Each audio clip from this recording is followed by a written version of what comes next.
Yeah. Pretty quickly, through breaking bread with somebody, you can become us, as opposed to them. Let's talk a little bit about some of the other tactics. I've often seen levity and fun used to bridge that influence gap.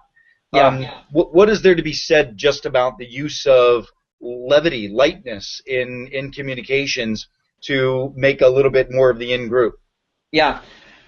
Well, shared experience. You've all got a shared joke, right? So that's one value, but there's a more subtle value that's probably even more important, though, which is basically we have terrible resources. We've got extremely low RAM, extremely low, like, what's called working memory for anything new, right? So, we've got amazing capacity to do things that we've done over and over. You can play Chopin and Bach and all this, right? But you can't you can't multiply 56 and 79 in your head right now without, assistance. And the contrast between those two is amazing, right?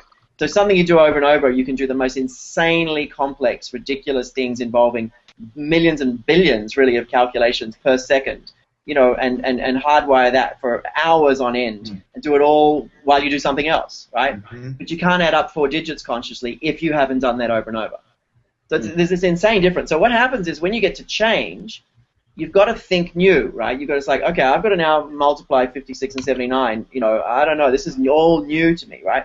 And these cognitive resources are stretched at the best of times, right?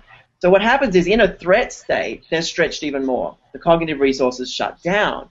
Just the threat that you're going to make me do long-form math in front of a group of people already just shut me down. I don't know what to think about that. The easiest, kind of cheapest form of reward shifting is novelty and humor. A good joke goes a long way just to shift people to a toward state. And I've noticed actually that the more and more I do kind of more and more senior keynotes and the more sort of senior groups I work with, the more actual jokes I need to walk in with, and the more prepared jokes I have to sort of pepper my sessions with, because often they're just so kind of mentally tired or strained or stretched that they're in such a high threat state, they get out of bed with.